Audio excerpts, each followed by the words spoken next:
welcome back to my channel. If you're new here, I'm Sara.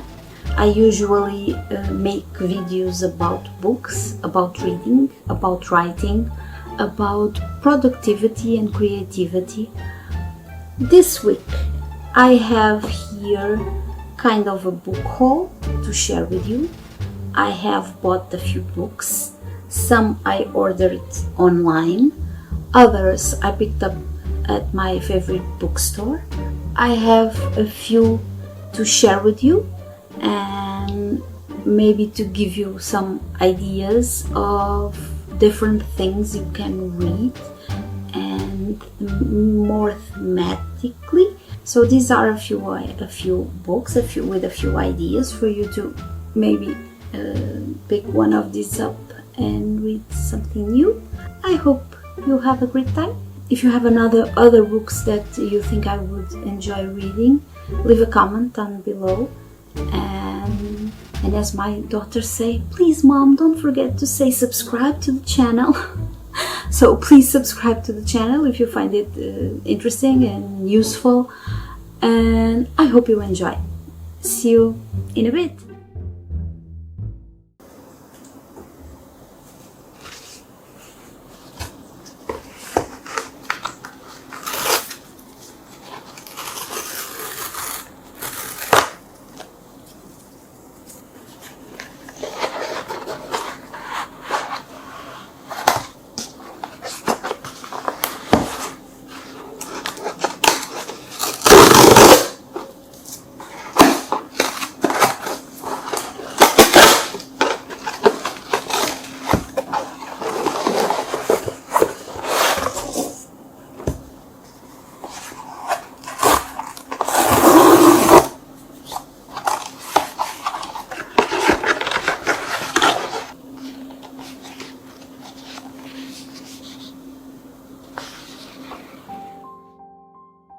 Starting with the most beloved author of mine, I picked up Selected Letters by Jane Austen. This is a Dover Thrift Editions.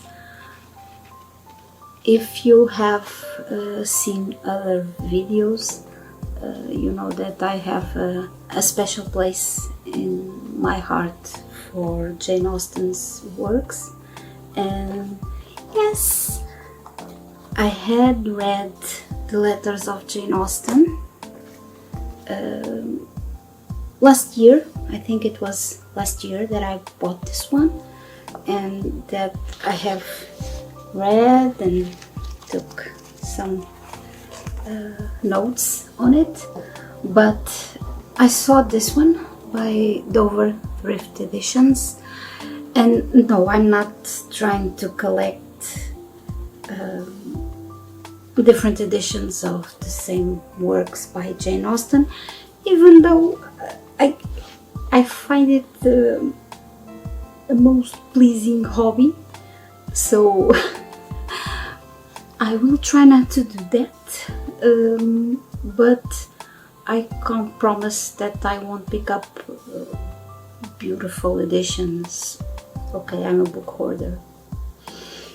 So I will be reading this one. I will be comparing the two. I don't know exactly if they contain the same, so I will be kind of comparing the two and see if that's the case or not. Another one is also Dover Thrift Editions, 100 Best Loved Poems. So here are some of the most loved poems in the English language, chosen not merely for their popularity, but for their literary quality as well. Dating from the Middle Ages to the 20th century, these splendid poems remain evergreen in their capacity to engage our minds and refresh our spirits. I don't know about the refreshing our spirits part, but that's in the engaging our minds. Okay, Walt Whitman and John Milton, George Herbert, Ben Jonson, William Shakespeare, Christopher Marlowe, Tennyson, Ralph Waldo Emerson. Okay, so we have a few known poets. This is the classic tradition of haiku, an anthology also by Dover Thrift Editions. It's bilingual, so it has the Japanese and then the English translation, and it's edited by Fabian Bowers. A highly distilled form of Japanese poetry, haiku consists of 17 syllables, usually divided among 3 lines.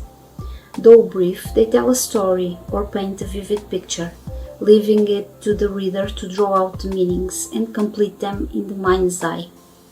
Haiku often contains a hidden dualism, near and far, then and now, etc., and has a seasonal tie-in, as well as a specific word images that reveal deeper layers in each poem.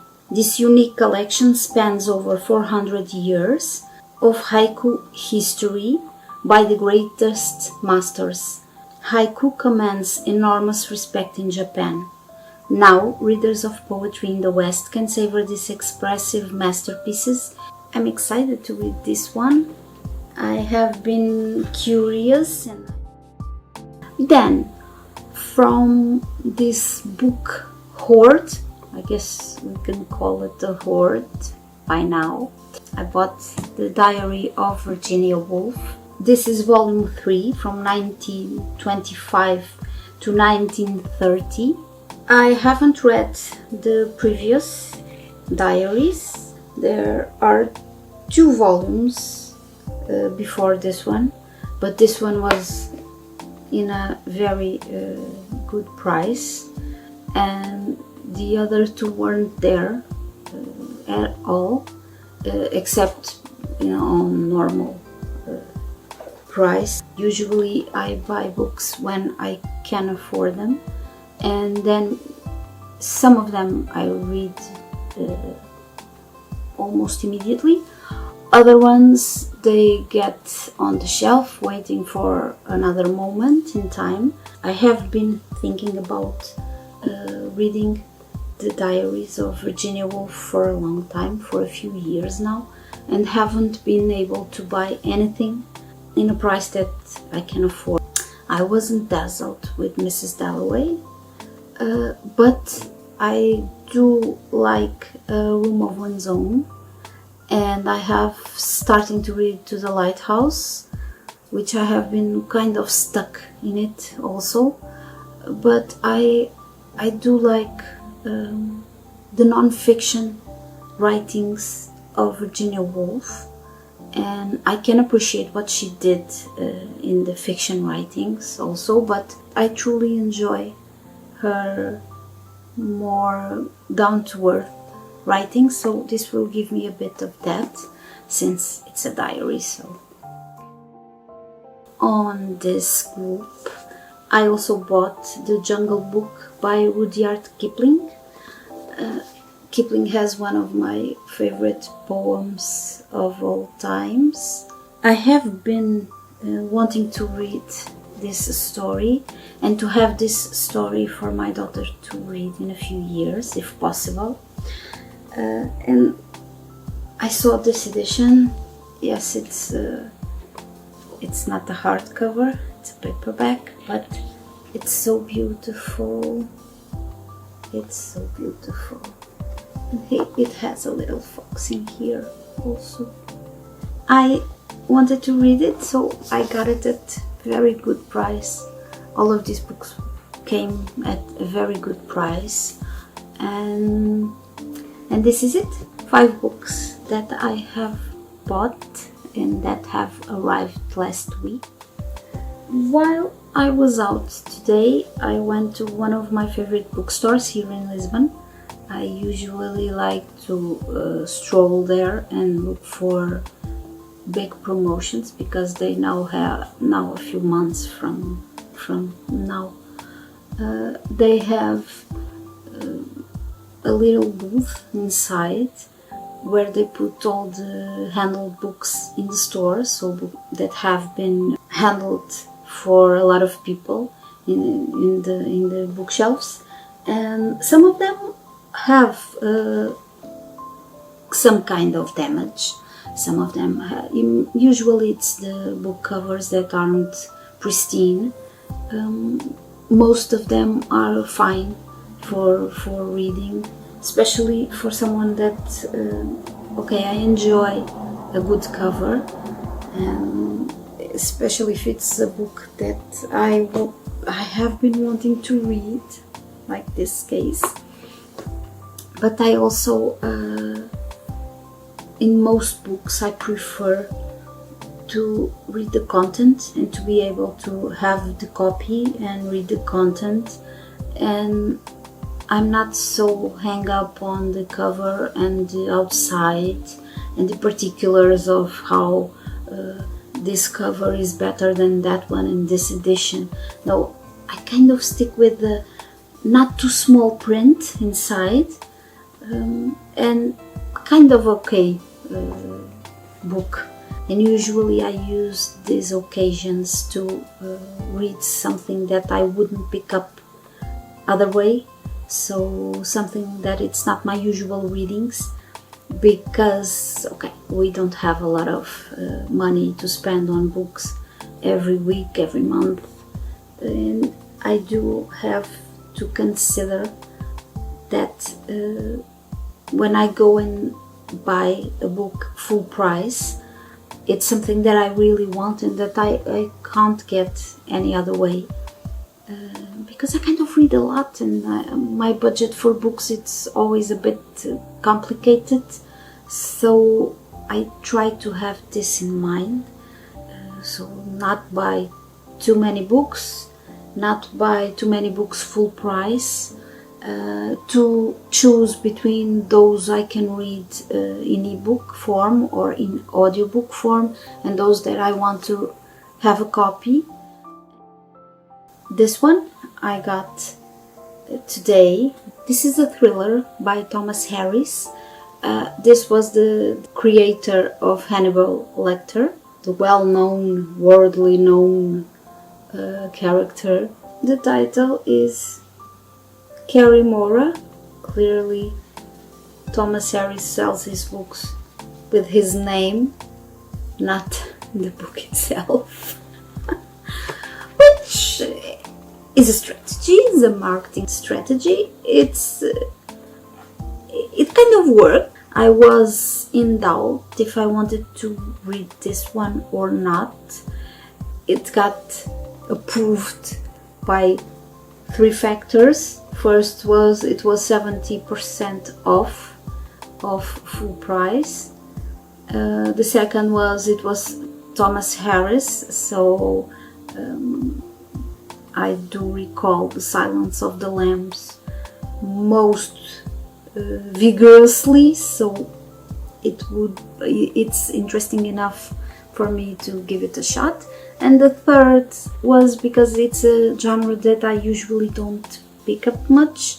I sometimes read some Patterson and not too many books from him, so a few things, and I thought, let's read something new, because it's usually it's why I use these discounts for. Another one that kind of takes the same rationality behind it is Inspiration, African Voices. So this is a collection of poetry and short tales from African authors. Needless to say, this is a beautiful collector's edition, and I do love to have beautiful books when I can afford them, and I am quite intrigued by it because I haven't explored much of African authors, and I would like to do a bit of that here with this book. So another one that came with me because it's not my usual thing, and it was at a very good discount price, and it doesn't have not even a little tear, so these two books are pristine. This one is by a Nobel Prize winner. It's A Sorrow Beyond Dreams, a life story by Peter Handke.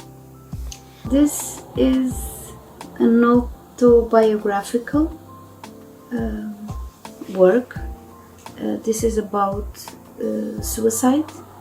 The author's mother committed suicide, so I thought it could be an interesting read, and he does have the Nobel Prize for it, so, and it's so short, 70 pages, so. And then I was almost out of the door. I was almost exiting the store, and then I looked that way, and here it was, and I couldn't live without it. So, it's Pride and Prejudice and Zombies. This is the graphic novel. I don't know if I have mentioned here, but I think I mentioned in a blog article not too long ago. I've seen the movie, and I had a blast. It's so funny, so funny. I did enjoy it. I never thought I would enjoy it because this is too much. This is kind of dumb. It's dumb. It's, I don't know who would have this in mind while inspiring themselves in Jane Austen. I do not know, but I love this. And another thing that it was quite interesting was that it ends in a way that it truly can be expanded into a little movie, and it's so funny. It's fun. It was a great movie. So when I saw this, I love the artwork also. So when I saw this, I just had to bring him home to my kind of Jane Austen collection now, because this is this is Jane Austen inspired, but not Jane Austen. Okay, so I am going to devour this. It's just what I have to say to you. So I bought it. So these were my books. These were the book haul that I was able to buy and receive this past week. So I am thrilled to start reading any one of those. I will try not to do as I do with most of my reading impulses, where I start reading something and then it's kind of dragging on, so let's push it aside. No, I already have a challenge for that this year. Let's not make it a 2-year spam by the challenge. But I am quite excited to read all of these, and even though I don't know when this will be happening, maybe I have some of these that I will start early. So thank you so much for watching. I hope you enjoyed it. I hope I gave you a few ideas for your next readings, and maybe you can do the same and try and find different things that you usually wouldn't pick up, because it's great for our creativity. It's great for having new ideas and for combining genres and things, not just as a reader but as a writer. So this is it. I hope you enjoyed it. I hope everything's okay over there, and see you next week. Bye bye.